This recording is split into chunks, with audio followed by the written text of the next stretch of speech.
بسم اللہ الرحمن الرحیم۔ ایمان کی مٹھاس۔ نبی کریم صلی اللہ علیہ وسلم نے فرمایا، کوئی شخص ایمان کی مٹھاس تب تک محسوس نہیں کر سکتا جب تک کہ وہ دوسرے شخص سے صرف اللہ کے لیے محبت نہ کرے۔ جنت لے جانے والے 3 کام۔ حضرت عبداللہ بن سلام فرماتے ہیں کہ رسول اللہ صلی اللہ علیہ وسلم نے فرمایا، اے لوگو، سلام کو پھیلاؤ اور کھانا کھلاؤ بھوکوں کو، اور اس وقت کی نماز پڑھو جب لوگ سو رہے ہو، تہجد کی، تم جنت میں سلامتی کے ساتھ داخل ہو جاؤ گے۔ حضرت امام علی نے فرمایا، ایمان ایک درخت ہے، یقین اس کی جڑ ہے، تقوی اس کی شاخ ہے، حیا اس کا نور ہے، سخاوت اس کا پھل ہے۔ حضرت علی رضی اللہ عنہ نے فرمایا، رشتوں کو مضبوط رکھنے کے 2 راز۔ جب آپ غلط ہوں تو اپنی غلطی تسلیم کریں، اور جب آپ صحیح ہو تو صرف خاموشی اختیار کریں۔ انا سے پرہیز کریں۔ جس طرح لیموں کی ایک بوند ہزاروں لیٹر دودھ کو برباد کر دیتی ہے، اسی طرح انسان کی انا بھی اچھے سے اچھے رشتوں کو برباد کر دیتی ہے۔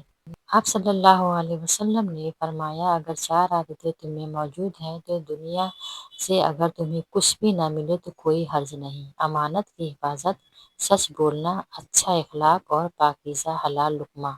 امام حسین رضی اللہ عنہ، جس کی امیری اس کے لباس میں ہو وہ ہمیشہ فقیر رہے گا، اور جس کی امیری اس کے دل میں ہو وہ ہمیشہ غنی رہے گا۔ رسول اللہ صلی اللہ علیہ وسلم نے ارشاد فرمایا، خود کو عیش پرستی سے بچاؤ، کیونکہ اللہ کے بندے عیش پرستی نہیں کرتے۔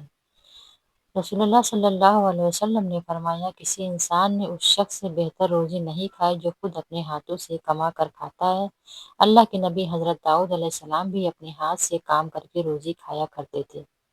قبر کا چہتا محبوب۔ رسول اللہ صلی اللہ علیہ وسلم نے فرمایا، تمہیں معلوم ہونا چاہیے کہ جتنے لوگ میرے اوپر چلتے تھے، جب کوئی مومن مرتا ہے تو قبر کہتی ہے، ان میں سب سے زیادہ محبوب اور چہتے مجھے تم ہی تھے، اور آج جب تم میرے پاس سپرد کر دیے گئے ہو اور میرے پاس آ گئے ہو تو تم دیکھو گے کہ تمہاری خدمت اور راحت و سکون کے لیے میں تمہارے ساتھ کیا معاملہ کرتی ہوں۔